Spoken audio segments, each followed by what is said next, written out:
दोस्तों हमें rebel moon के अंदर कई मूवीज़ हमें देखने को मिल चुकी है। 2 पार्ट देखने को मिल चुके हैं। उसी के बाद मेकर्स ने इसकी एक तरह से नया पार्ट एक तरह से लॉन्च किया गया है। रेबल मून एक तरह से पार्ट 1 है। द डायरेक्ट कट नाम इसका टाइटल रखा गया है। दोस्तों ये एक तरह से 3 घंटे की एक मूवी टाइप आप बोल सकते हो, वो हमें देखने को मिलने वाली है। तो क्या है मादर पूरी जानकारी इसके बारे में मैं आपको देने वाला हूँ। इसके प्री प्रोडक्शन, रिलीजिंग, कास्टिंग के बारे में पूरी जानकारी दूंगा। तो वीडियो को लाइक कर दे, चैनल को सब्सक्राइब कर दे और इसके बारे में हम जानना चालू करते हैं। रिबेल मून पार्ट 2 10 कारगिवर 2024 की अमेरिकी महाकाव्य स्पेस ओपेरा फिल्म है जिसका निर्देशन जैक स्नाइडर ने एक पटकथा से किया है जिसे उन्होंने कर्ट जॉनस्टेड और शेहटन के साथ मिलकर लिखा था। Rebel Moon part 1 a child of fire 2023 का सीधा सीक्वल। यह फिल्म वेल्ट के चंद्रमा पर होती है जहां कोरा और योद्धाओं का दल किसानों को अपने घर की रक्षा करने और मदरवर्ल्ड से लड़ने में मदद करने का साहस करता है। Sofia Boutella, Djimon Hounsou, Ed Skrein, Michiel Huisman, Doona Bae, Ray Fisher, Staz Nair, Fra Fee, Elise Duffy, Charlotte Maggi, Stuart Martin, Cary Elwes और एंथनी हॉपकिंस ने पहली फिल्म से अपनी भूमिकाएं दोहराई हैं। अमेरिका में सीमित सिनेमाघरों में प्रदर्शन शुरू होने के एक हफ्ते बाद नेटफ्लिक्स ने 19 अप्रैल 2024 को रेबेल मून पार्ट 2 10 कारगिवर रिलीज किया। अपने पूर्ववर्ती की तरह इस फिल्म को आलोचकों से आम तौर पर नकारात्मक समीक्षा मिली। एक आर-रेटेड निर्देशक की कट, जिसका शीर्षक Rebel Moon chapter 2 curse of forgiveness है, 2 अगस्त 2024 को रिलीज होने वाली है। कथानक कोरा और बचे हुए योद्धा वेल्ट लौटते हैं, यह मानते हुए कि कोरा ने हाथ से हाथ की लड़ाई में एडमिरल नोबल को मार दिया था और ग्रह पर खाद्य आपूर्ति का दावा करने के लिए आगामी हमले को रोका था, लेकिन एरिस, एक मदरवर्ल्ड सैनिक जो गांव के लोगों के लिए एक डबल एजेंट के रूप में काम कर रहा है, उन्हें सूचित करता है कि ड्रेडनॉट जहाज 5 दिनों में आ जाएगा। लड़ाके ग्रामीणों के छोटे समूह में शामिल हो जाते हैं ताकि 3 दिनों में पूरे अनाज की आपूर्ति काट सकें, ताकि आटे का इस्तेमाल मदरवर्ल्ड बलों को कक्षा से गांव पर बमबारी करने से रोकने के लिए किया जा सके। शेष 2 दिनों में टाइटस ग्रामीणों को लड़ने के लिए प्रशिक्षित करने का इरादा रखता है। कोरा और गुन्नार प्रेमी बन जाते हैं और वह स्वीकार करती है कि रीजेंट बालिसारियस ने उसे मदरवर्ल्ड के राजा, रानी और युवा राजकुमारी इस्सा की हत्या में शामिल होने के लिए मजबूर किया, जिसमें कोरा ने खुद राजकुमारी को गोली मार दी। बालिसारियस ने तब उसे तख्तापलट के लिए फंसाने का प्रयास किया था, लेकिन वह कानून से छिपने के लिए मदरवर्ल्ड शटल में वेल्ट भाग गई थी। 2 दिनों में टाइटस, नेमेसिस, तारक, मिलियस और कोरा मुट्ठी भर ग्रामीणों को युद्ध में प्रशिक्षित करते हैं। खेतों में खाया और सुरंगें खोदने, विस्फोटक बिछाने और कोरा के शटल को तैयार करने से जुड़ी योजना तैयार करते हैं। समूह एक दूसरे को अपने अतीत के बारे में भी बताता है, लेकिन कोरा इस्सा की मौत में अपनी भागीदारी को साझा करने से इनकार कर देती है। जब नोबल ड्रेडनॉट के साथ आता है, तो उसकी सेना गांव को स्कैन करती है। यह पहचानती है कि महिलाएं और बच्चे कहाँ छिपे हैं, जिन्हें नेमेसिस और एरिस द्वारा संरक्षित किया गया है, और कोरा को बाहर निकालने के लिए उन्हें पकड़ने के लिए सेना भेजती है। नोबल द्वारा गांव को छोड़ने का वादा करने के बाद कोरा उसके सामने आत्मसमर्पण करने का प्रयास करती है, लेकिन गुन्नार फिर भी घात लगाता है। टाइटस और तारक गांवों का नेतृत्व करते हुए पहली लहर को सफलतापूर्वक पीछे हटाते हैं। हालांकि नेमेसिस महिलाओं और बच्चों की रक्षा करते हुए मारा जाता है। मदरवर्ल्ड सैनिकों की भारी बख्तरबंद और मशीनीकृत दूसरी लहर की बड़ी टुकड़ी ने कुछ बचे हुए रक्षकों को पीछे धकेल दिया, जिससे गांव का अधिकांश हिस्सा नष्ट हो गया, लेकिन कोरा और गुन्नार ने इंजन पर विस्फोटक बिछाकर ड्रेडनॉट में घुसपैठ करने के लिए शटल और चोरी की वर्दी का इस्तेमाल किया। जिमी गांव के रक्षकों को हमले को पीछे धकेलने में मदद करने के लिए आता है और विस्फोटक ड्रेडनॉट को नीचे गिरा देते हैं। इस प्रक्रिया में गुन्नार नोबल को मार देता है, लेकिन बाद में अपनी चोटों से मर जाता है। देवरा ब्लडैक्स और उसकी विद्रोही सेना शेष मदरवर्ल्ड सैनिकों को नष्ट करने के लिए जहाज़ों में आती है, जिससे जीत हासिल होती है। इसके बाद गांव मृतकों के लिए शोक मनाता है और कोरा अपने अतीत को स्वीकार करती है, जिसे टाइटस ने बताया कि वह पहले से ही जानता था। वह यह भी बताता है कि इस्सा गुप्त रूप से जीवित है और छिपी हुई है और एकत्रित समूह उसे खोजने और बेलिसारियस को पदच्युत करने के लिए राजसी वंश को सिंहासन पर बहाल करने के अपने इरादे की घोषणा करता है। ढालना। सोफिया बोटेला, कोरा बटा अर्थेलैस, एक पूर्व इम्पेरियम सैनिक जो मदरवर्ल्ड के खिलाफ लड़ने के लिए आकाशगंगा भर से योद्धाओं को इकट्ठा करती है। जिमोन हॉन्सो, टाइटस, इम्पेरियम का एक पूर्व जनरल जिसे मदरवर्ल्ड के खिलाफ लड़ाई का नेतृत्व करने के लिए भर्ती किया गया था। एड्सक्रेन एटिकस नोबल के रूप में, एक एडमिरल और बेलिसारियस का दाहिना हाथ। इम्पेरियम द्वारा पुनर्जीवित होने से पहले कोरा द्वारा उसे मार दिया गया था। गुन्नार के रूप में मिशेल हुइसमैन, कोरा का प्रेमी और एक किसान जो अपने गृहग्रह वेल्ट की रक्षा के प्रयासों में उसका साथ देता है। डोना बे, नेमेसिस, एक साइबॉर्ग तलवार मास्टर। रे फिशर, डेरियन ब्लडैक्स, एक योद्धा और कोरा द्वारा भर्ती किया गया देवरा का भाई। एंथनी हॉपकिंस ने जेसी 1435, जिम्मी की आवाज के रूप में काम किया है, जो यांत्रिक शूरवीरों की एक जाति का अंतिम सदस्य है। स्टाज नायर, तारक, एक कुलीन व्यक्ति जो लोहार बन गया है तथा जो प्रकृति के जानवरों के साथ संबंध बनाने की क्षमता रखता है। फ्राफी, बालिसारियस, एक अत्याचारी और कोरा का दत्तक पिता जिसने मदरवर्ल्ड पर नियंत्रण कर लिया। क्लियोपेट्रा कोलमैन, देवरा, ब्लडेक्स की बहन और मदरवर्ल्ड का विरोध करने वाले विद्रोहियों के एक समूह की नेता। स्टुअर्ट मार्टिन, डेन, एक स्थानीय किसान और शिकारी। इंगवार सिगर्डसन, हेगन, कोरा का एक दोस्त जिसने साम्राज्य छोड़ने के बाद उसके जीवन को फिर से बनाने में उसकी मदद की। अल्फोंसो हेरेरा, कैसियस, नोबल की टीम का योद्धा। कैरी एल्वेस, राजा के रूप में। रानी के रूप में रियान रीस। स्टेला ग्रेस फिट्जगेराल्ड, राजकुमारी इस्सा के रूप में। एलिस डफी, मिलियस, एक विद्रोही योद्धा जिसे डेरियन के आदेश के तहत भर्ती किया गया था। स्काई यांग, एरिस, एक युवा मदरवर्ल्ड सैनिक जो अपने साथियों की क्रूरता के खिलाफ खड़ा होता है। चार्लोट मैगी, सैम, एक किसान लड़की जो अपने गांव में आने वाले किसी भी बाहरी व्यक्ति का गर्मजोशी से स्वागत करती है। उत्पादन, विकास। Rebel Moon Akira Kurosawa, Star Wars फिल्मों और हेवी मेटल पत्रिकाओं के कामों से प्रेरित है। 5. जॉन स्टर्ड और स्नाइडर ने पहली बार 1997 में फिल्म बनाने के बारे में बात करना शुरू किया था। 6. इस परियोजना का विकास एक स्टार वार्स फिल्म के रूप में शुरू हुआ जिसे स्नाइडर ने लुकास फिल्म को पेश किया था 2012 में लुकास फिल्म की वॉल्ट डिज्नी कंपनी को बिक्री के तुरंत बाद। यह पिच स्टार वार्स ब्रह्मांड पर अधिक परिपक्व कदम थी। 7. भाग 2 को कैलिफोर्निया राज्य में उत्पादन पर $83 मिलियन से अधिक खर्च करने के लिए राज्य से $16.6 मिलियन से अधिक कर क्रेडिट प्राप्त हुआ। डाक उत्पादन। अगस्त 2023 में गेम्सकॉम में जारी टीजर ट्रेलरों के अनुसार 2 भागों के शीर्षक भाग 1 ए चाइल्ड ऑफ फायर और भाग 2 द स्कारगिवर बताए गए थे। 9-10 मार्च 2024 में आधिकारिक ट्रेलर जारी किया गया था। 11. संगीत। संगीतकार टॉम होल्केम्बॉर्ग पार्ट 2 द स्कारगिवर के लिए स्कोर बनाने के लिए वापस आए, जिन्होंने part 1 a child of fire के लिए संगीतकार के रूप में काम किया। मार्च 2024 में यह घोषणा की गई थी कि रिबेल मून ब्रह्मांड के पात्रों के आधार पर सॉन्ग्स ऑफ द रिबेलियन नामक एक ट्रैक सूची जारी की जाएगी। इसमें जेसी रेयेज, टोकिस्चा, टैनी, एस्पा, टोकिमोस्टा, ब्लैक कॉफी और कोडेल सहित कई कलाकार शामिल हैं। इसे 5 अप्रैल 2024 को रिलीज किया गया था। मुक्त करना।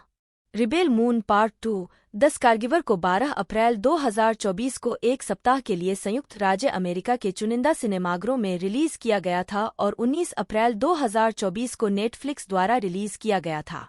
शिसा वी कास्त्रो द्वारा लिखित फिल्म के निर्देशक के कट पर आधारित एक उपन्यासीकरण 4 जून 2024 को टाइटन बुक्स द्वारा प्रकाशित किया गया था। स्वागत। अहमियत भरा जवाब। समीक्षा एग्रीगेटर वेबसाइट रॉटन टोमाटोज पर 113 आलोचकों की 17% समीक्षाएं सकारात्मक हैं, जिनकी औसत रेटिंग 3.7/10 है। वेबसाइट की आम सहमति कहती है, अपने पूर्ववर्ती को उलझाने वाली हर चीज को जोड़ने की तुलना में पाठ्यक्रम सुधार कम। द स्कारगिवर एक असंबद्ध स्पेस ओपेरा है जो सपाट नोट से भरा है। 15 मेटाक्रिटिक, जो भारित औसत का उपयोग करता है, ने 28 आलोचकों के आधार पर फिल्म को 100 में से 35 का स्कोर दिया, जो आमतौर पर प्रतिकूल समीक्षाओं को दर्शाता है। 16 रोजरेबर्ट.com के साइमन अब्राम्स ने फिल्म को 4 में से 1 स्टार दिया, यह कहते हुए कि यह एक फ्लॉपी, ओवरप्रोड्यूस्ड पोर्नो में गैरोन दृश्यों की तरह ही एनीमिक और नगण्य लगता है।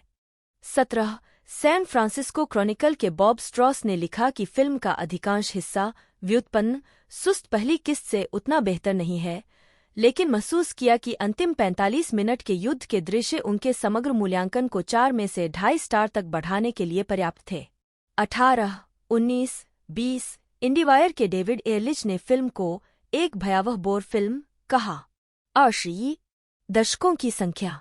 नेटफ्लिक्स पर 19 अप्रैल को प्रीमियर होने के बाद फिल्म ने 3 दिनों में 21.4 मिलियन व्यूज हासिल किए, जिससे यह 15 से 21 अप्रैल तक सेवा पर सबसे ज्यादा देखी जाने वाली अंग्रेजी भाषा की फिल्म बन गई।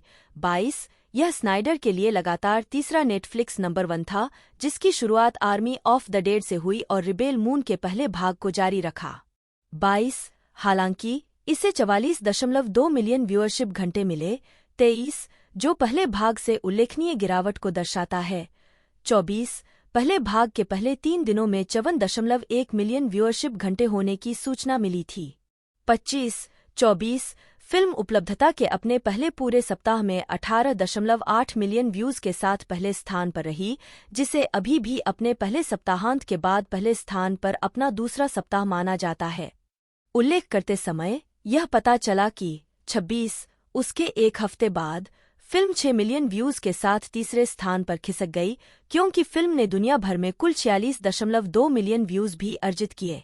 27 भविष्य।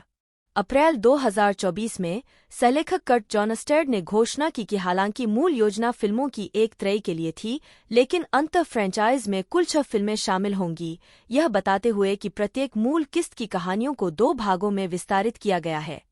लेखक ने कहा कि तीसरी और चौथी फिल्म के लिए उपचार पूरा हो गया है और स्नाइडर वर्तमान में तीसरी फिल्म लिख रहे हैं। 29 उसी दिन स्नाइडर ने कहा कि श्रृंखला में फिल्मों की कुल संख्या या तो 4 या 6 होगी। यह इस बात पर निर्भर करता है कि त्रय की दूसरी और तीसरी प्रविष्टियां प्रत्येक को 2 भाग वाली फिल्म में विभाजित किया जाता है या नहीं। टिप्पणियां। केवल कैलिफोर्निया के श्रमिकों और विक्रेताओं के लिए लाइन से नीचे के खर्च की गणना। यह सभी देखें। कई भागों में विभाजित फिल्मों की सूची। जैकरी एडवर्ड स्नाइडर, जन्म 1 मार्च 1966, एक अमेरिकी फिल्म निर्देशक, निर्माता और पटकथा लेखक हैं। उन्होंने 2004 में डॉन ऑफ द डेड के साथ अपनी फीचर फिल्म की शुरुआत की, जो 1978 की इसी नाम की हॉरर फिल्म की रीमेक थी। तब से उन्होंने कई कॉमिक बुक और सुपरहीरो फिल्मों का निर्देशन या निर्माण किया है, जिनमें 300, 2006 और वॉचमैन 2009 शामिल हैं। साथ ही सुपरमैन फिल्म जिसने डीसी एक्सटेंडेड यूनिवर्स की शुरुआत की, मैन ऑफ स्टील 2013 और इसके follow up Batman v Superman, Dawn of Justice 2016 और जस्टिस लीग 2017, साथ ही जस्टिस लीग का निर्देशक कट जो बाद में 2021 में जारी किया गया था। उन्होंने animated film Legend of the Guardians, the Owls of Ga'Hoole 2010, मनोवैज्ञानिक action film Sucker Punch 2011, zombie heist film Army of the Dead 2021 और 2 भाग वाली स्पेस ओपेरा फिल्में। 2004 में उन्होंने अपनी पत्नी डेबोरा स्नाइडर और निर्माता साझेदार वेस्ले कोलर के साथ मिलकर प्रोडक्शन कंपनी द स्टोन क्वारी, जिसे पहले क्रूएल एंड अनयूजुअल फिल्म्स के नाम से जाना जाता था, की स्थापना की। प्रारंभिक जीवन। जैचरी एडवर्ड स्नाइडर का जन्म ग्रीन बे, विस्कॉन्सिन में हुआ था और उनका पालन पोषण रिवरसाइड, कनेक्टिकट में हुआ था। उनकी मां मार्शा मैनली नी रीव्स, मृत्यु 2010, एक चित्रकार थीं और डेक्रॉफ्ट स्कूल में एक फोटोग्राफी शिक्षिका थीं, जहां बाद में स्नाइडर ने भाग लिया। उनके पिता चार्ल्स एडवर्ड स्नाइडर एक कार्यकारी भर्तीकर्ता के रूप में काम करते थे। 3, 4, 5 मार्शा ने हमेशा अपने बेटे के कलात्मक पक्ष का पोषण किया, उसे अपना पहला फिल्म कैमरा खरीद कर दिया। वह ग्रीनविच, कनेक्टिकट में बड़ा हुआ। 6 उनकी एक बड़ी बहन ऑड्रे है और उनका पालन पोषण एक ईसाई वैज्ञानिक के रूप में हुआ। 7 उनका एक भाई सैम भी था, जिसकी मृत्यु तब हुई जब स्नाइडर किशोर थे। स्नाइडर ने एक बच्चे के रूप में गर्मियों के महीनों के दौरान हैरिसन, मेन में कैंप पोवाटोना में भाग लिया। स्नाइडर ने हाई स्कूल के 1 साल बाद इंग्लैंड के हीथली स्कूल ऑफ फाइन आर्ट में पेंटिंग का अध्ययन किया, हालांकि उन्होंने पहले ही फिल्म निर्माण शुरू कर दिया था। 9 हाई स्कूल में वापस, स्नाइडर ने अपने डिस्लेक्सिया के कारण संघर्ष किया और अपनी मां द्वारा खरीदे गए कैमरे से अपनी पहली फिल्म बनाई। इसका उपयोग अपने स्कूल के प्रशासन के बारे में एक अप्रिय टिप्पणी करने के लिए किया, जिसके कारण उन्हें निकाल दिया गया। 6 इसके बाद स्नाइडर ने कैलिफोर्निया के पासाडेना में art centre college of design में दाखिला लिया। 9 उन्होंने 1989 में फिल्म में बीएफए के साथ स्नातक किया। 10 स्नाइडर की पहली film Dawn of the Dead के प्रोडक्शन नोट्स में स्नाइडर को अपनी युवावस्था में कॉमिक बुक और हॉरर फिल्म के शौकीन के रूप में वर्णित किया गया है। शी आजीविका। सिडनी में मैन ऑफ स्टील के प्रीमियर में स्नाइडर ने horror film Dawn of the Dead 2004 के रीमेक के साथ अपनी फीचर फिल्म की शुरुआत की और लेखक कलाकार फ्रैंक मिलर की dark horse comics mini series के इसी नाम से रूपांतरित फंतासी युद्ध फिल्म 300 2006 के साथ बॉक्स ऑफिस पर हिट रही। उनकी वार्नर ब्रदर्स की फिल्म वॉचमैन 6 मार्च 2009 को रिलीज हुई और इसने दुनिया भर में $185 मिलियन की कमाई की। उनकी अनुवर्ती परियोजना एनिमेशन की शुरुआत Legend of the Guardians the Owls of Ga'Hoole 24 सितंबर 2010 को रिलीज हुई। स्नाइडर ने सकर पंच का निर्माण, सहलेखन और निर्देशन किया 12, जिसे 25 मार्च 2011 को रिलीज किया गया था। उन्होंने वार्नर ब्रदर्स के लिए 2013 में मैन ऑफ स्टील का निर्देशन किया, जो सुपरमैन फ्रेंचाइज का रीबूट और डीसी एक्सटेंडेड यूनिवर्स DCU की शुरुआत थी, और 300 राइज ऑफ एन एम्पायर 2014 के प्रीक्वल सीक्वल का निर्माण किया। कॉमिक कॉन 2013 के दौरान स्नाइडर ने घोषणा की कि बैटमैन और सुपरमैन 2016 में रिलीज हुई Batman v Superman Dawn of Justice में स्क्रीन साझा करेंगे। स्नाइडर ने निर्देशन किया, केविल ने सुपरमैन के रूप में अपनी भूमिका दोहराई और बेन एफ्लेक ने बैटमैन की भूमिका निभाई। 13 स्नाइडर ने वार्नर ब्रदर्स की 2017 जस्टिस लीग का निर्देशन किया, लेकिन अपनी बेटी ऑटम स्नाइडर की मौत से निपटने के लिए वह पोस्ट प्रोडक्शन के दौरान बाहर हो गए।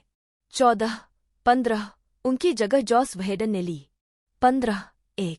29 जनवरी 2019 को स्नाइडर ने घोषणा की कि उन्होंने नेटफ्लिक्स के लिए एक zombie heist thriller army of the dead को निर्देशित करने के लिए साइन किया है।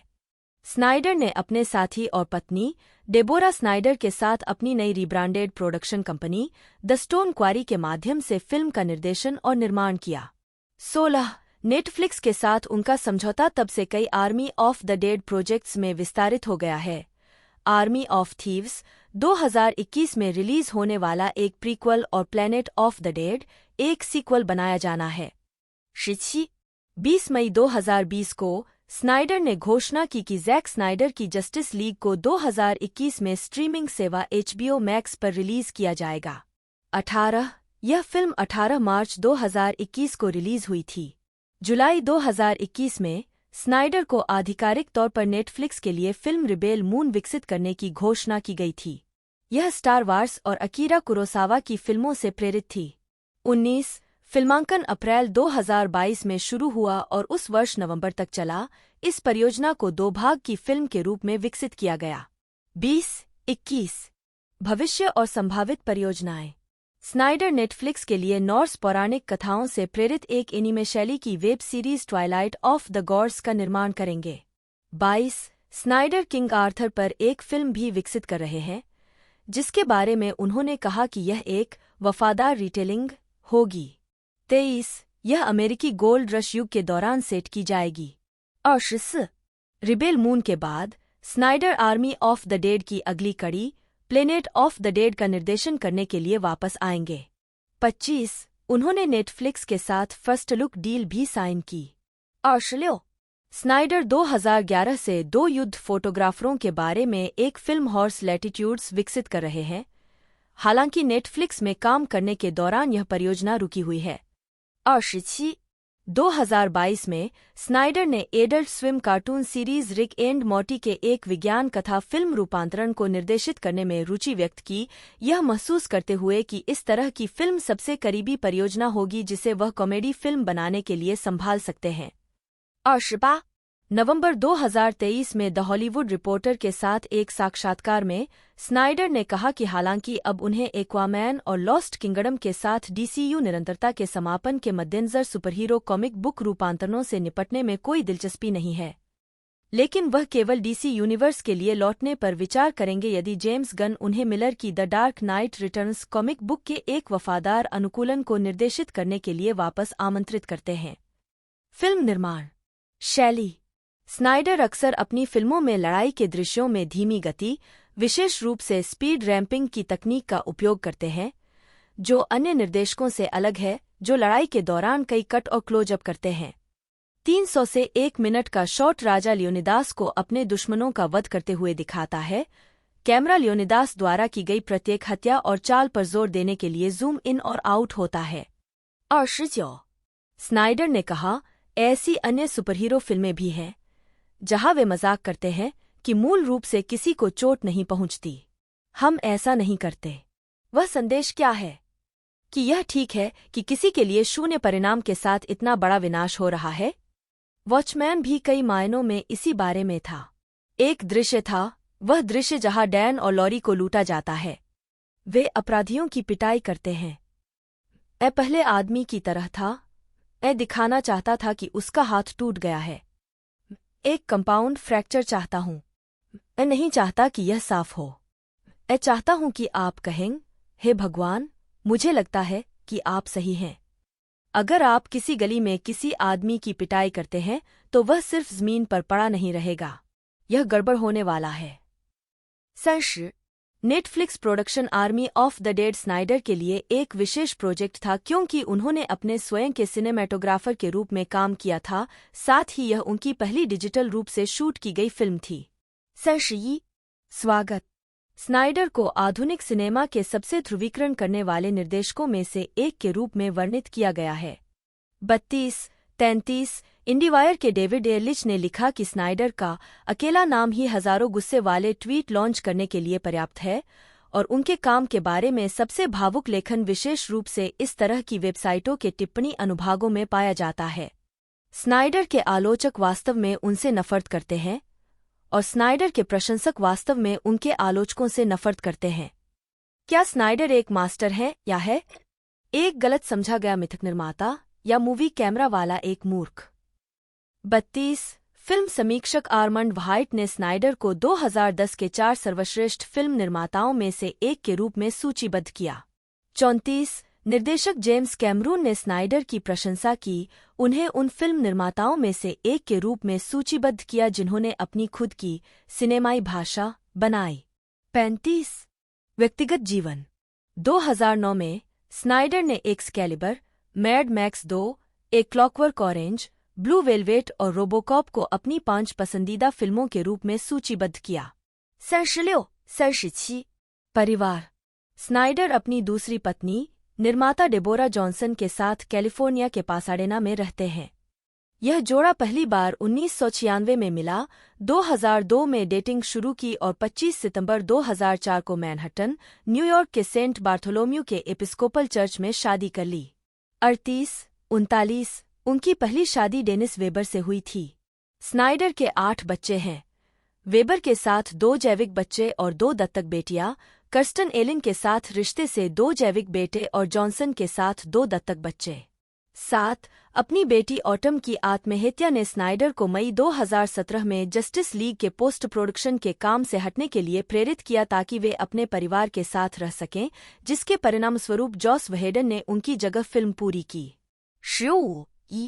लोकोपकार अपनी बेटी की आत्महत्या के बाद स्नाइडर आत्महत्या की रोकथाम और मानसिक स्वास्थ्य जागरूकता की दिशा में निर्देशित परोपकारी गतिविधियों में शामिल हो गए। स्नाइडर ने स्नाइडर कट से संबंधित कपड़े और माल बेचकर सोशल मीडिया पर इस प्रयास को बढ़ावा दिया। मई 2021 में यह पता चला कि इस प्रयास ने American foundation for suicide prevention को धर्मार्थ दान में $7,50,000 से अधिक जुटाए थे। आत्महत्या की रोकथाम में मदद करने के एक अन्य प्रयास में स्नाइडर ने जैक स्नाइडर की जस्टिस लीग के एक दृश्य में "आप अकेले नहीं हैं" संदेश के साथ American foundation for suicide prevention के लिए एक बिलबोर्ड शामिल किया। फिल्म में उनकी दिवंगत बेटी को अन्य श्रद्धांजलि दी गई है। 41, 42, 43 स्नाइडर ने 2018 में ल्यूकेमिया और लिम्फोमा सोसाइटी के लिए 2 PSA का निर्देशन किया। 44 2021 में स्नाइडर ने भारत में कोविड-19 महामारी से लड़ने में मदद करने के लिए दिल्ली में 100 बेड की अस्थायी अस्पताल सुविधा बनाने के लिए एक वैश्विक बाल अधिकार संगठन सेव द चिल्ड्रन के साथ भागीदारी की। 45 राजनीतिक दृष्टिकोण। हालांकि उनकी फिल्मों की आलोचना दक्षिणपंथी संदेशों के रूप में की गई है। 46 राजनीतिक रूप से स्नाइडर एक डेमोक्रेट हैं। उन्होंने 2020 के राष्ट्रपति चुनाव में जो बिडेन का समर्थन किया। 47 द गार्जियन के साथ 2021 के एक साक्षात्कार में उन्होंने कहा, मैं डेमोक्रेट को वोट देता हूँ। मैं व्यक्तिगत अधिकारों का सच्चा प्रेमी हूँ। मैं हमेशा से महिलाओं के अधिकारों और महिलाओं के चुनने के अधिकार का एक बहुत बड़ा समर्थक रहा हूँ और मैं हमेशा शक्तिशाली महिलाओं से घिरा रहा हूँ। और जाहिर है, मैं सभी जातियों और जीवन के हर क्षेत्र के अधिकारों का बहुत बड़ा समर्थक हूँ। मैं कहूँगा कि मैं एक बहुत उदार आदमी हूँ। मैं यह सुनिश्चित करना चाहता हूँ कि सभी की बात सुनी जाए और हर कोई शामिल महसूस करे। मेरा कोई दक्षिणपंथी राजनीतिक एजेंडा नहीं है। लोग वही देखते हैं जो वे देखना चाहते हैं। मेरे लिए यह निश्चित रूप से मुद्दा नहीं था। कर्ट जॉनस्टेड एक अमेरिकी पटकथा लेखक हैं। उन्होंने 300 सहित कई फिल्मों पर काम किया है, जिसके लिए उन्हें माइकल गॉर्डन और जैक स्नाइडर के साथ सैटर्न अवार्ड के लिए नामांकित किया गया था। उन्होंने Act of Valor, 300, Rise of an Empire और एटॉमिक ब्लोंड के लिए पटकथाएं भी लिखीं और उन्हें एक्वामैन के लिए 2 प्रतिस्पर्धी पटकथाओं में से एक लिखने के लिए चुना गया। विल बील की पटकथा को अंत फिल्म के लिए चुना गया। जीवन और पेशा। जॉनस्टेड विस्कॉन्सिन में एक मवेशी फार्म पर काम करते हुए बड़े हुए। उनके परिवार में 2 बहनें और उनके पिता, एक वायुसेना के लड़ाकू पायलट और माँ, एक अंग्रेजी शिक्षिका थीं। जॉनस्टेड ने 16 साल की उम्र में हाई स्कूल से स्नातक किया और 1 साल यात्रा में बिताया। उन्होंने फिल्म का अध्ययन करने के लिए 1986 में California institute of the arts में दाखिला लिया और 3 साल में कार्यक्रम पूरा किया। जॉनस्टेड ने अगले 4 वर्षों तक संगीत वीडियो और टेलीविजन फिल्मों पर काम करना शुरू किया। जिन लोगों के साथ उन्होंने काम किया था उनमें निर्देशक जैक स्नाइडर भी थे, जिन्होंने उन्हें अपने पहले सहायक निर्देशक के रूप में नौकरी की पेशकश की, जिसके कारण दोनों ने अगले 10 वर्षों तक एक दूसरे के साथ काम किया। जॉनस्टेड बाद में स्क्रिप्ट पर काम करेंगे और 1990 के दशक के मध्य में एक कम बजट की action film true vengeance release हुई। स्नाइडर ने जॉनस्टेड को अपनी फिल्म 300 में सहायता करने के लिए कहा, जो फ्रैंक मिलर की कॉमिक का एक काल्पनिक ग्राफिक उपन्यास रूपांतरण था जिसमें थर्मोपाइले की लड़ाई शामिल थी। इस फिल्म ने उन्हें स्नाइडर और माइकल गॉर्डन के साथ सैटर्न अवार्ड के लिए नामांकित किया। 2011 में जॉनस्टेड स्नाइडर के साथ वार्नर ब्रदर्स के लिए फिल्म द लास्ट फोटोग्राफ और 300 द बैटल ऑफ आर्टेमिसिया का सहलेखन करने के लिए काम कर रहे थे। जॉनस्टेड ने स्नाइडर के साथ सहयोग के बाहर भी काम किया और उन्हें मैक्स एलन कोलिंस के उपन्यास ब्लैक हैट्स को अनुकूलित करने के लिए निर्माता बेसिल इवानिक और जेसन नेटर द्वारा काम पर रखा गया था। उनकी अगली पटकथाएं जो निर्मित हुईं, वे एक्ट ऑफ वैलोर और 300 राइज ऑफ एन एम्पायर थीं। 2015 में वैराइटी ने जॉनस्टेड को एक ऐसे लेखक के रूप में अपनी पहचान बनाने की शुरुआत के रूप में वर्णित किया, जो अपनी स्क्रिप्ट में बड़े एक्शन के साथ साथ क्लासिक हीरो को भी पेश करता है, जिसे दर्शक पसंद करते हैं।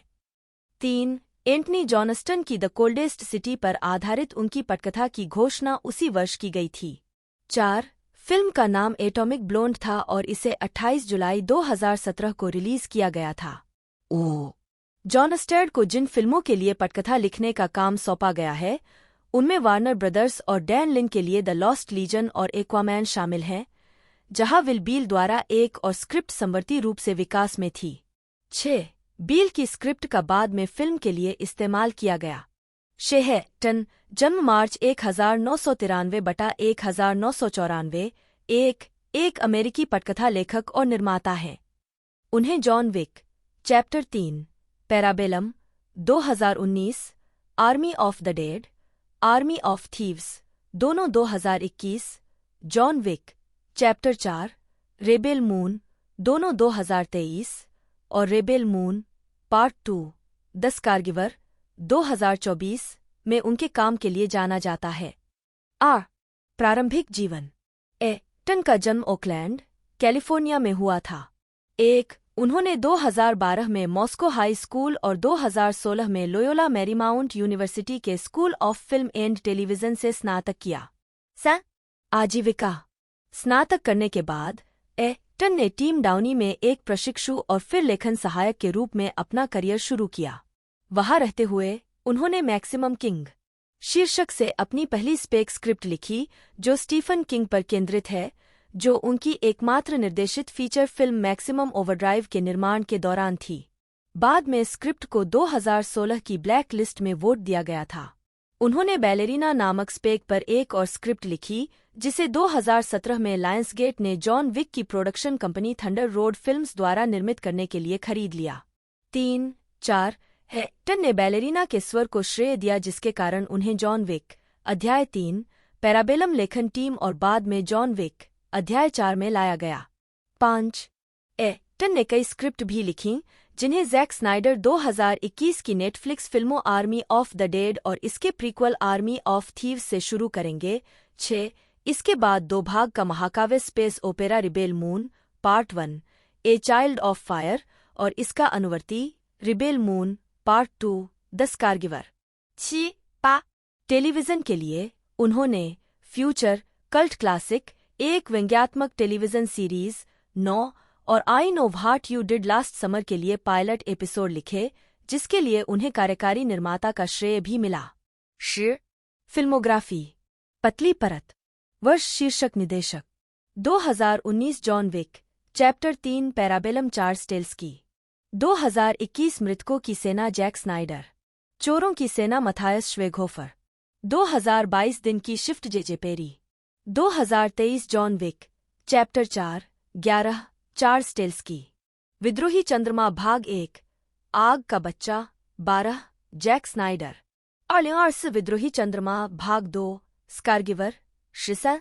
2025 बैले नृत्य कतरी, 14, लेन वाइजमैन। चाबी उन फिल्मों को दर्शाता है जो अभी तक रिलीज नहीं हुई हैं। डेबोरा स्नाइडर, जन्म 13 मार्च 1969, एक फीचर फिल्मों और टेलीविजन विज्ञापनों की एक अमेरिकी निर्माता हैं। उनकी शादी फिल्म निर्माता जैक स्नाइडर से हुई है और उन्होंने वॉचमैन और 300 जैसी फिल्मों में उनके साथ अक्सर प्रोडक्शन पार्टनर के रूप में काम किया है। वह प्रोडक्शन कंपनी द स्टोन क्वारी की सहसंस्थापक हैं। व्यक्तिगत जीवन। डेबोरा स्नाइडर का विवाह फिल्म निर्माता जैक स्नाइडर से हुआ है। यह जोड़ा पहली बार 1996 में मिला था और 25 सितंबर 2004 को मैनहट्टन, न्यूयॉर्क के सेंट बार्थोलोम्यू के एपिस्कोपल चर्च में शादी कर ली। वे वर्तमान में कैलिफोर्निया के पासाडेना में रहते हैं। 2 उन्होंने 2 बच्चों को एक साथ गोद लिया है और स्नाइडर अपने पिछले रिश्तों से 6 बच्चों की सौतेली मां हैं। उन्होंने 1991 में इथाका कॉलेज से स्नातक की उपाधि प्राप्त की। आजीविका। एक फिल्म निर्माता के रूप में अपने करियर से पहले स्नाइडर ने न्यूयॉर्क की विज्ञापन एजेंसी बैकर स्पिलवोगेल बेट्स में काम किया था। 1996 में उन्होंने रिबॉक के लिए एक विज्ञापन निर्देशित करने के लिए जैक स्नाइडर को काम पर रखा ताकि एक सिनेमाई अनुभव के साथ एक विज्ञापन बनाया जा सके। उस समय वह विज्ञापन के कला निर्देशक को डेट कर रही थीं, जबकि जैक स्नाइडर शादीशुदा थे। 1997 में स्नाइडर ने television documentary talk to me, Americans in conversation के लिए निर्माता के रूप में काम किया। 2002 में उन्होंने न्यूजीलैंड में सॉफ्ट एंड ड्राई डिओडोरेंट के लिए एक विज्ञापन निर्देशित करने के लिए जैक स्नाइडर को काम पर रखा। फिल्मांकन के अंत में इस जोड़े ने डेटिंग शुरू की। 2004 में यह जोड़ा अपने निर्माता पार्टनर वेस्ले कोलर के साथ क्रूएल एंड यूनुसुअल फिल्म्स का सहसंस्थापक बन 2007 में स्नाइडर ने जैक स्नाइडर की 2007 की फिल्म 300 के लिए एक कार्यकारी निर्माता के रूप में काम किया, जो फ्रैंक मिलर के समान शीर्षक वाले ग्राफिक उपन्यास का रूपांतरण था। उन्होंने ग्राफिक उपन्यास वॉचमैन के 2009 के फिल्म रूपांतरण का भी निर्माण किया। स्नाइडर ने 2010 की animated film Legend of the Guardians the Owls of Ga'Hoole के लिए एक कार्यकारी निर्माता के रूप में काम किया, जो कि कैथरीन लास्की द्वारा बच्चों की फंतासी पुस्तकों की एक श्रृंखला गार्जियंस ऑफ गाहुल पर आधारित है। फिल्म सितंबर 2010 में रिलीज हुई थी। स्नाइडर ने इसके बाद सकर पंच का निर्माण किया, जिसे उनके पति ने सहलिखित, सहनिर्मित और निर्देशित किया था। यह फिल्म उनकी company cruel and universal films को सहनिर्माता के रूप में श्रेय देने वाली पहली फिल्म थी। सकर पंच 25 मार्च 2011 को नाटकीय रूप से रिलीज हुई थी। स्नाइडर ने क्रिस्टोफर नोलन और एम्मा थॉमस के साथ Superman reboot man of steel का निर्माण किया, जिसे जैक स्नाइडर ने निर्देशित किया था। वह 1969 की फिल्म द इलस्ट्रेटेड मैन का रीमेक भी बनाएंगी, जिसमें जैक स्नाइडर बतौर निर्देशक जुड़ेंगे।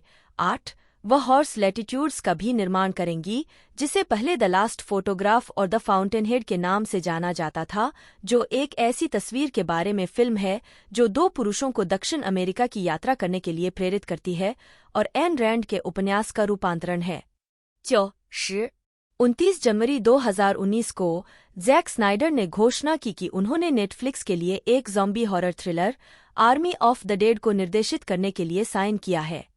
स्नाइडर ने अपने पति जैक स्नाइडर और प्रोड्यूसिंग पार्टनर वेस्ले कोलर के साथ मिलकर अपनी नई rebranded production company stone Quarry के जरिए सहनिर्माण किया।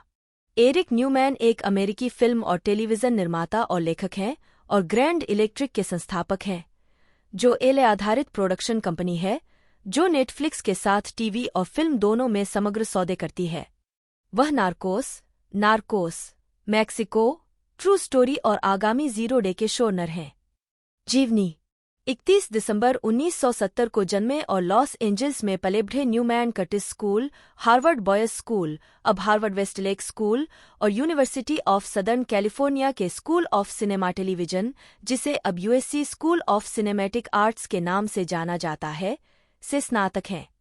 वह कई एकेडमी पुरस्कार, एमी और ग्रैमी विजेता संगीतकार और गीतकार रैंडी न्यूमैन और उनकी पहली पत्नी रोस्विथा श्मले 1944 से 2017 के बेटे हैं। वह संगीतकार डेविड न्यूमैन और थॉमस न्यूमैन के चचेरे भाई हैं और एकेडमी पुरस्कार विजेता संगीतकार लियोनेल न्यूमैन, एमिल न्यूमैन और अल्फ्रेड न्यूमैन के भतीजे हैं। उन्होंने सबसे पहले 1993 से 1995 तक television sketch comedy show Saturday Night Live वहां न्यूमैन ने 1995 की क्रिस फार्ले बटा David Spade film Tommy Boy के साथ साथ 1996 की उनकी पुनः निर्मित फिल्म ब्लैक शीप की देखरेख में मदद की। न्यूमैन 1999 में बीकन कम्युनिकेशंस, जिसे अब बीकन पिक्चर्स के नाम से जाना जाता है, में विकास और उत्पादन कार्यकारी के रूप में शामिल हुए। उनके कार्यकाल के दौरान कंपनी ने यूनिवर्सल स्टूडियो के साथ अपने प्रोडक्शन डील के तहत कई तरह की फिल्में बनाईं, जिनमें शामिल हैं the family man, bring it on, 13 days, the hurricane और 2001 की टोनी स्कॉट निर्देशित स्पाई गेम, जिसमें ब्रैड पिट और रॉबर्ट रेडफोर्ड ने अभिनय किया, जिसकी देखरेख में न्यूमैन ने मदद की। वे 2002 की ड्रामा द एम्परर्स क्लब के कार्यकारी निर्माता भी थे, जिसमें केविन क्लाइन ने अभिनय किया और माइकल हॉफमैन ने निर्देशन किया। न्यूमैन ने 2000 में बीकन को छोड़ दिया और अनुभवी निर्माता और निर्देशक मार्क अब्राहम और निर्माता थॉमस ए ब्लिस के साथ मिलकर स्ट्राइक एंटरटेनमेंट का गठन किया। 2001 में न्यूमैन ने जॉर्ज ए रोमेरो की classic Dawn of the Dead के रीमेक के अधिकार हासिल किए और इसे लिखने के लिए अपने दोस्त जेम्स गन को भर्ती किया। इसके तुरंत बाद उन्होंने इसे निर्देशित करने के लिए पहली बार निर्देशक बने जैक स्नाइडर को चुना। 2004 की डॉन ऑफ द डेड का बजट $26 मिलियन था और 2004 में रिलीज होने पर दर्शकों के बीच यह बहुत सफल रही, जिसने दुनिया भर में $100 मिलियन से अधिक की कमाई की। हॉरर शैली में न्यूमैन की सफलता जेम्स गन की पहली निर्देशित फिल्म स्लिथर के साथ जारी रही, जो 2006 में आई। न्यूमैन द्वारा 2006 में अल्फोंसो क्वारोन की चिल्ड्रन ऑफ मेन का भी निर्माण किया गया था। चिल्ड्रन ऑफ मेन को आलोचकों की प्रशंसा मिली और अंततः इसे 3 अकादमी पुरस्कारों के लिए नामांकित किया गया। एली रोथ और स्टूडियो कैनाल के साथ साझेदारी में न्यूमैन ने 2010 की द लास्ट एक्सोर्सिज्म की कल्पना की और उसका निर्माण किया, जो $1.6 मिलियन के बजट में बनी थी। लायंसगेट द्वारा रिलीज की गई इस फिल्म ने $20 मिलियन के ओपनिंग वीकेंड के साथ $70 मिलियन से अधिक की कमाई की। द थिंग 2011 और रोबोकॉप 2014 के रीमेक का अनुसरण किया गया। न्यूमैन का टीवी में पहला कदम तब आया जब उन्हें ब्रायन मैकग्रीवी का गॉथिक हॉरर उपन्यास हेमलॉक ग्रोव मिला। उन्हें लगा कि यह एक अच्छा टीवी शो बन सकता है और उन्होंने अपने दोस्त और पिछले सहयोगी एली रोथ को पायलट के कार्यकारी निर्माता और निर्देशन के लिए शामिल किया। ब्रायन मैकग्रीवी और उनके लेखन साथी ली शिपमैन के साथ मिलकर इस जोड़ी ने शो को नेटफ्लिक्स पर लाया और यह उस समय के नवोदित स्ट्रीमर का दूसरा मूल कार्यक्रम बन गया, जो 2012 से 2015 तक 3 सीजन तक चला। 2014 में न्यूमैन ने ग्रैंड इलेक्ट्रिक का गठन किया और कोलंबिया में ड्रग युद्ध के दौरान एक फिल्म के सेट के बारे में अपने लंबे समय से विकसित विचार के साथ आगे बढ़े। न्यूमैन 1997 में एस्कोबार की मौत के बाद की कहानी और इससे पैदा हुए सत्ता के शून्यता के बारे में सुनने के बाद पाब्लो एस्कोबार को न्याय दिलाने के अमेरिका के प्रयासों में रुचि रखने लगे थे। न्यूमैन ने इस विचार पर आधारित फिल्म की पटकथा लिखने के लिए पटकथा लेखक कार्लो बर्नार्ड और डग मिरो को शामिल किया। हेमलॉक ग्रोव के सीजन 2 के निर्माण के दौरान न्यूमैन को पता चला कि नेटफ्लिक्स लैटिन अमेरिका में विस्तार करने का इरादा रखता है और दक्षिण अमेरिकी अपील वाले प्रोजेक्ट की सक्रियता से तलाश कर रहा है। न्यूमैन ने अभी तक अलिखित फिल्म प्रोजेक्ट को 10 भाग के टेलीविजन शो में बदल दिया और कार्यकारी निर्माता और निर्देशन के लिए ब्राजील के निर्देशक जोस पेडिल्हा को साथ लिया। 3 यह शो 2015 में शुरू हुआ और इसे लगभग सार्वभौमिक प्रशंसा मिली, सर्वश्रेष्ठ शो के लिए बाफ्टा और गोल्डन ग्लोब नामांकन, साथ ही इस सेवा के लिए वैश्विक दर्शकों की भारी संख्या थी। 4 इसकी सफलता ने 2 सीजन के नवीनीकरण को सुरक्षित किया जिसमें न्यूमैन ने लेखन शोनर के रूप में कार्यभार संभाला। फ्रेंचाइजी की दूसरी किस्त के लिए शो को मैक्सिको ले जाने से पहले उन्होंने नार्कोस के 2 और सीजन के लिए उस भूमिका को जारी रखा। नार्कोस मेक्सिको को भी प्रशंसा और बड़ी दर्शक संख्या मिली और न्यूमैन ने शो पर अपने लेखन के लिए राइटर्स गिल्ड से नामांकन अर्जित किया। 5 नार्कोस मेक्सिको में 2 सीजन के बाद न्यूमैन ने नेटफ्लिक्स डील के तहत अपनी परियोजनाओं के विस्तार स्लेट पर ध्यान केंद्रित करने के लिए शो चलाने की दिन प्रतिदिन की भूमिका से बाहर कदम रखा।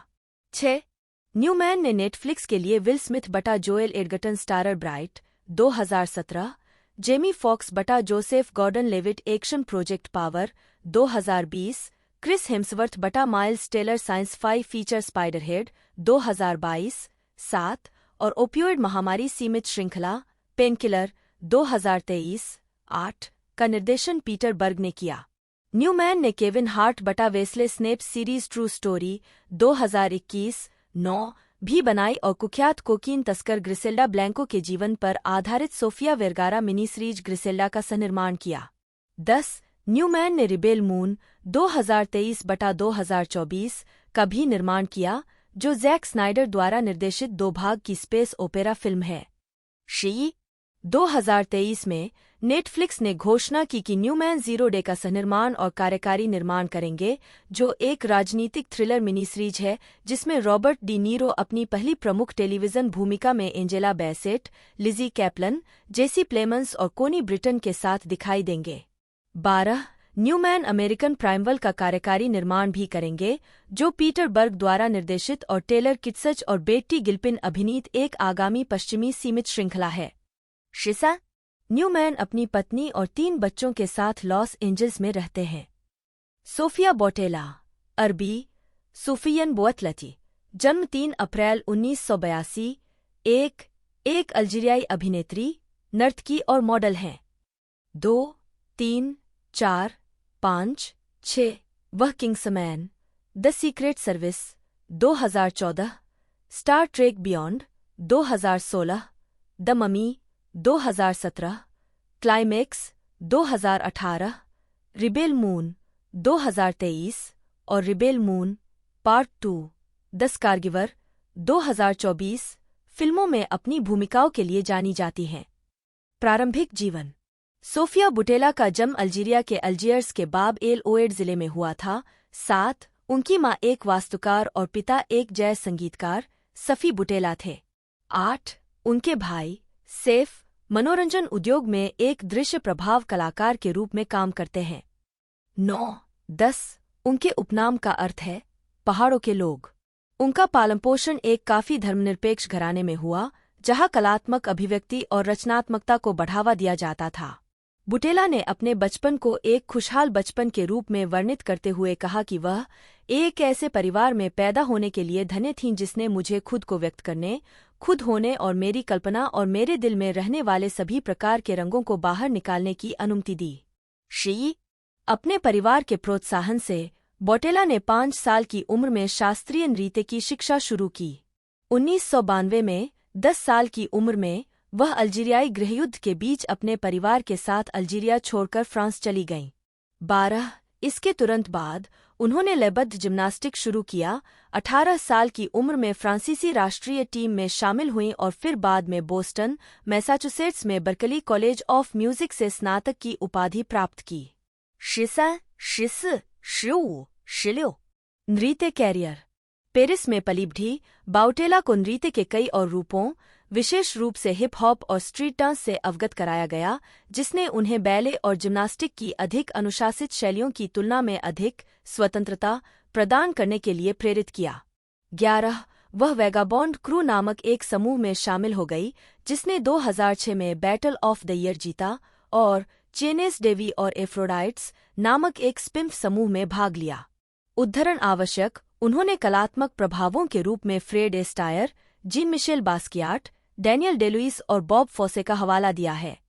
17 एक डांसर के रूप में उनकी सफलता 2007 में आई, जब उन्हें नाइकी महिलाओं के कीप अप अभियान के लिए जेमी किंग कोरियोग्राफी के लिए चुना गया, जो स्त्रीत्व और हिप हॉप के रोल मॉडल के रूप में काम कर रहा था।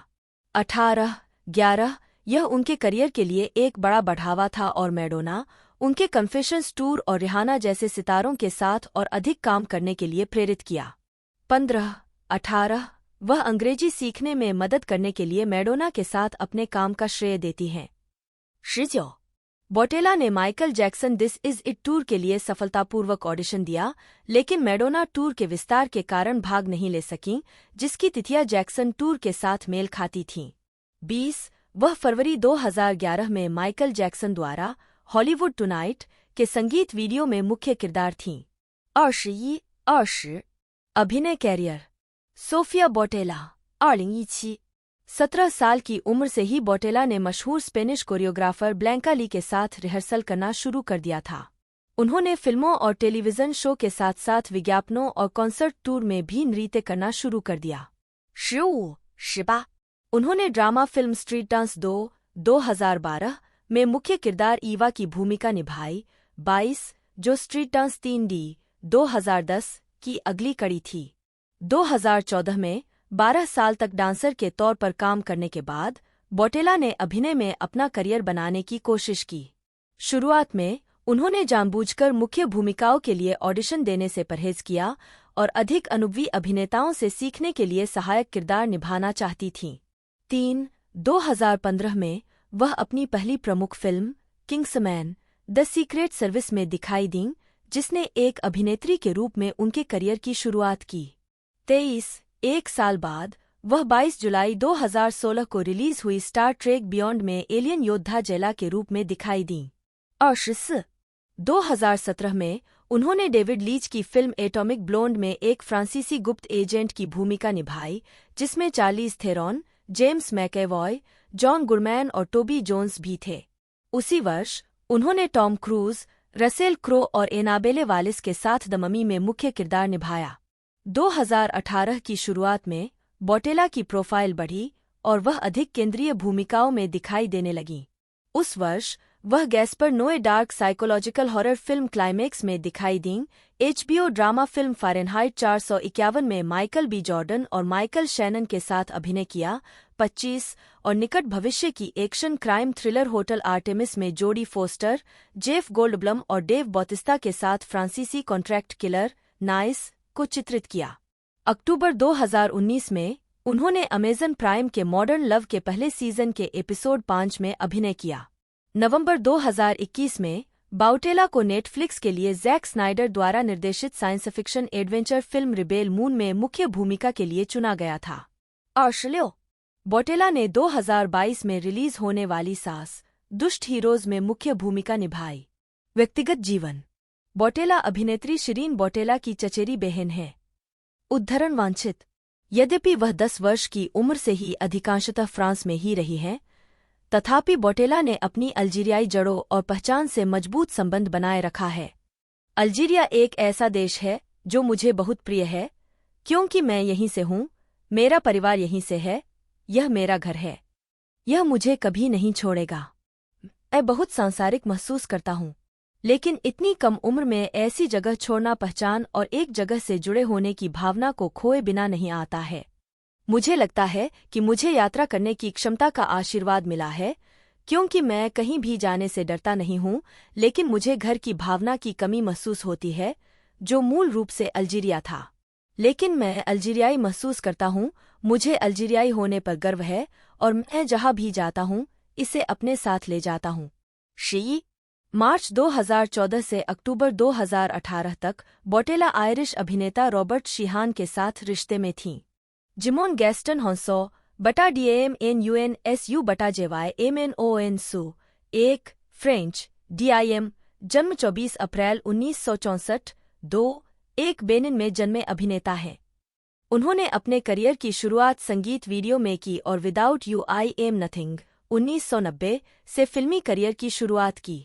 इसके बाद उन्होंने स्टीवन स्पीलबर्ग की फिल्म अमिस्टैड 1997 में सिंके की भूमिका के लिए व्यापक पहचान हासिल की, जिसने उन्हें गोल्डन ग्लोब के लिए नामांकन दिलाया। इन अमेरिका 2002 और ब्लड डायमंड 2006 में उनके प्रदर्शन के लिए हॉन्सो को सर्वश्रेष्ठ सहायक अभिनेता के लिए अकादमी पुरस्कार के लिए नामांकित किया गया था। मार्वल सिनेमैटिक यूनिवर्स में उन्होंने guardians of the Galaxy 2014, captain Marvel 2019 और व्हाट इफ 2021 में कोरथ द परसुअर की भूमिका निभाई। DC एक्सटेंडेड यूनिवर्स में वह एक्वामैन 2018 में मछुआरे राजा के रूप में और शाज़म 2019, ब्लैक एडम 2022 और Shazam fury of the gods 2023 में जादूगर शाज़म के रूप में दिखाई देते हैं।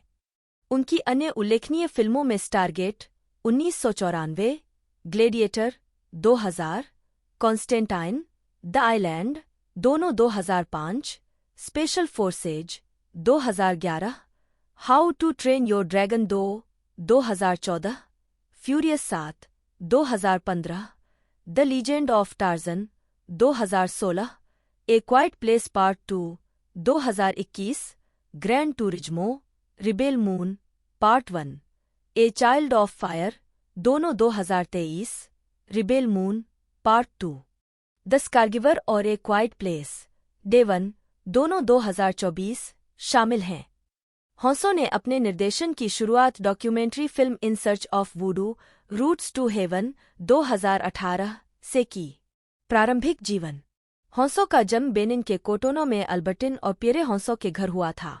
3 वह 12 साल की उम्र में अपने भाई एडमंड के साथ फ्रांस के लियोन में आकर बस गए थे। वहां पहुंचने के तुरंत बाद उन्होंने स्कूल छोड़ दिया और कुछ समय के लिए बेघर हो गए। एक फोटोग्राफर से हुई एक आकस्मिक मुलाकात ने फैशन डिजाइनर थियरी मुगलर से परिचय कराया, जिन्होंने हॉन्सो को मॉडलिंग करियर बनाने के लिए प्रोत्साहित किया। 1987 में वह एक मॉडल बन गए और पेरिस में अपना करियर स्थापित किया। वह 1990 में संयुक्त राज्य अमेरिका चले गए। उद्धरण वांछित 5 आजीविका। अभिनय। 2013 में अंतिम डिप्कॉन उद्घाटन समारोह में हॉन्सो 1989 और 1991 के बीच हॉन्सो पाउला अब्दुल के स्ट्रेट अप, टीना टर्नर के I don't wanna lose you, Janet Jackson के Love Will Never Do Without You और मैडोना के एक्सप्रेस योरसेल्फ के म्यूजिक वीडियो में नजर आए। 6-7 वह एन वोग के म्यूजिक वीडियो होल्ड ऑन में भी नजर आए। हॉन्सो की फिल्मी शुरुआत 1990 में सैंड्रा बर्नहार्ड की film without you I am nothing से हुई थी। उन्होंने बेवली हिल्स 90,210 और ER में टेलीविजन भाग और एलियास में अतिथि भूमिका निभाई थी। साइंस फिक्शन फिल्म स्टारगेट में उनकी बड़ी भूमिका थी। आर हॉन्सो को 1997 की स्टीवन स्पीलबर्ग की फिल्म अमिस्टर्ड में सिंके की भूमिका के लिए व्यापक आलोचनात्मक प्रशंसा और गोल्डन ग्लोब पुरस्कार के लिए नामांकन मिला और 2000 की फिल्म ग्लेडिएटर में जुबा के रूप में उन्हें और अधिक प्रसिद्धि मिली। 2004 में उन्हें इन अमेरिका के लिए सर्वश्रेष्ठ सहायक अभिनेता के लिए अकादमी पुरस्कार के लिए नामांकित किया गया, जिससे वे ऑस्कर के लिए नामांकित होने वाले चौथे अफ्रीकी पुरुष बन गए। 2005 में उन्होंने इवान मैकग्रेगर और स्कारलेट जोहानसन के साथ फिल्म द आइलैंड में एक भाड़े के सैनिक की भूमिका निभाई। 2006 में उन्होंने ब्लड डायमंड में अपने प्रदर्शन के लिए सर्वश्रेष्ठ सहायक अभिनेता का national board of review award जीता और इस प्रदर्शन के लिए broadcast film critics association, screen actors guild award और अकादमी पुरस्कार के लिए नामांकन प्राप्त। हॉन्सो ने 2009 की साइंस फिक्शन फिल्म पुश में एजेंट हेनरी कार्वर के रूप में सहायक भूमिका निभाई थी। 2011 में उन्होंने फ्रेंच फिल्म फोर्सेस स्पेशल में एक फ्रेंच कमांडो के रूप में अभिनय किया। निर्देशक टिम स्टोरी ने IGN को बताया कि अगर उन्होंने तीसरी फैंटास्टिक फोर फिल्म की होती तो वह ब्लैक पैंथर की भूमिका में हॉन्सो को देखना पसंद करते।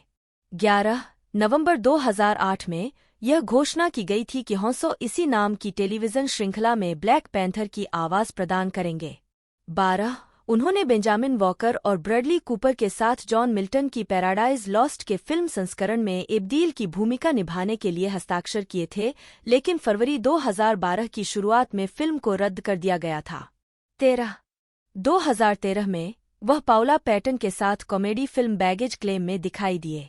उन्होंने how to train your dragon 2 में ड्रैगो ब्लोडफिस्ट की आवाज भी दी और 2014 में मार्वल स्टूडियोज की film guardians of the Galaxy में कोराथ द परसुअर का किरदार निभाया।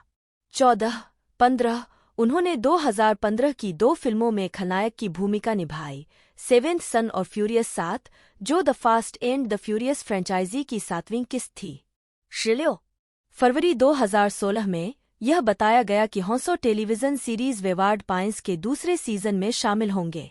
17 इसके अलावा 2016 में उन्होंने द लीजेंड ऑफ टार्जन में चीफ मबोंगा का किरदार निभाया। 18 सत्यापन विफल। 2018 में हॉन्सो DC एक्सटेंडेड यूनिवर्स में शामिल हुए, एक्वामैन में मछुआरे राजा रिको को आवाज दी, एंड्रयू क्रॉफर्ड द्वारा चरित्र मोशन कैप्चर किया गया। इसके बाद उन्होंने शाज़म 2019 में जादूगर शाज़म के रूप में रॉन सेफ्स जोन्स की जगह ली। 19-20 उन्होंने ब्लैक एडम 2022 और Shazam fury of the gods 2023 में अपनी भूमिका दोहराई। 21-22 इसके अलावा 2019 में उन्होंने मार्वल स्टूडियोज की फिल्म कैप्टन मार्वल में कोराथ के रूप में अपनी भूमिका दोहराई और फिर एनिमेटेड सीरीज व्हाट इफ में नवंबर 2022 में यह घोषणा की गई कि हॉन्सो ग्रैंड टूरिज्मो फिल्म के कलाकारों में शामिल हो गए हैं, जिसमें गेरी हेलिवेल उनकी पत्नी की भूमिका निभाएंगी। मॉडलिंग 24 फरवरी 2007 को यह घोषणा की गई कि हॉन्सो ने कैल्विन क्लेन अंडरवियर मॉडल होंगे। उस समय उनका प्रतिनिधित्व लॉस एंजल्स के मॉडलिंग एजेंट उमर अल्बर्टो ने किया था।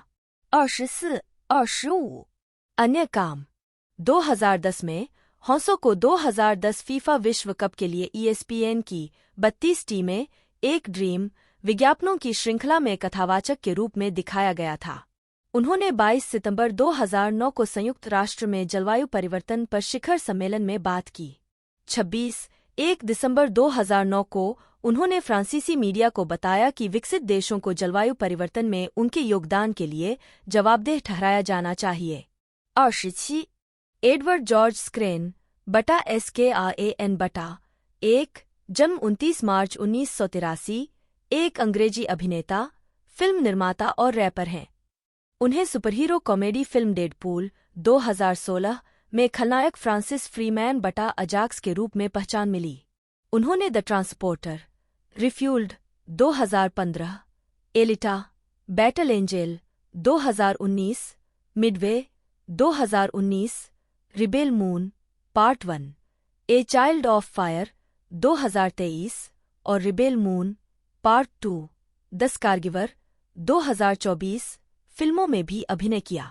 प्रारंभिक जीवन एडवर्ड जॉर्ज स्क्रेन का जन्म 29 मार्च 1983 को लंदन के कैम्डेन बरो में हुआ था और वे वहीं तथा अन्य लंदन बरो जैसे है एरिंगे और इस्लिंगटन में पले बढ़े। उनके दादा दादी ऑस्ट्रियाई यहूदी शरणार्थी थे जो वियना से थे, जो 1930 के दशक में नाजियों से बचने के लिए इंग्लैंड चले गए थे। उनकी दादी किंडर ट्रांसपोर्ट से आई थीं। 2, 3, 4, 5 उन्होंने फोर्टिसमेयर स्कूल में पढ़ाई की। 3 फिर फाइन आर्ट पेंटिंग में बीए के साथ बायम शॉ स्कूल ऑफ आर्ट से स्नातक किया। 6 आजीविका संगीत 2004 में स्क्रेन ने रिकॉर्ड लेबल डेंटेड रिकॉर्ड्स के तहत 3 ट्रैक ईपी जारी किया। 2007 में उन्होंने अपना पहला album the Eat Up release किया। उन्होंने Foreign Beggars, Asian Dub Foundation, Plan B, Dubblez और डॉक ब्राउन सहित कई कलाकारों के साथ सहयोग किया है। उस वर्ष बाद में स्क्रेन ने group A state of mind के साथ एक सहयोगी ईपी प्रीएम्पटिव नॉस्टेल्जिया जारी किया। 2009 में स्क्रेन ने रैपर डॉ सिंटैक्स के साथ मिलकर स्क्रेनटैक्स नाम से सहयोगी एल्बम सीन स्टीलर्स लाया। 6 अभिनय स्क्रेन ने अपने अभिनय की शुरुआत प्लान बी की लघु फिल्म मिशेल से की थी। 8 स्क्रेन को प्लान बी के इल मैनर्स में पहली मुख्य भूमिका मिली थी। स्क्रेन ने television series game of thrones के तीसरे सीजन में डारियो नाहरिस का किरदार निभाया था। हालांकि सीरीज के चौथे सीजन में उनकी जगह डच अभिनेता मिचेल हुइसमैन ने ले ली थी।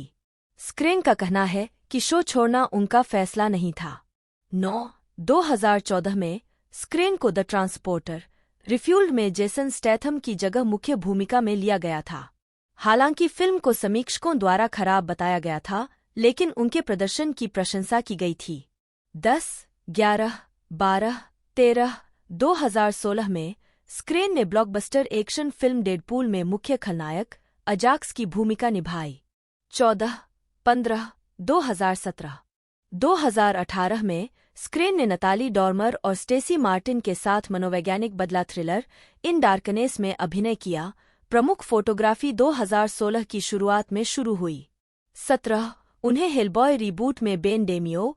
18 एक जापानी अमेरिकी चरित्र के रूप में अभिनय करने के लिए स्लेट किया गया था। उनकी कास्टिंग पर विवाद के बाद स्क्रेन ने ट्विटर पर घोषणा की कि वह इस उम्मीद में भूमिका से हट रहे हैं कि उचित जातीयता के अभिनेता को कास्ट किया जाएगा।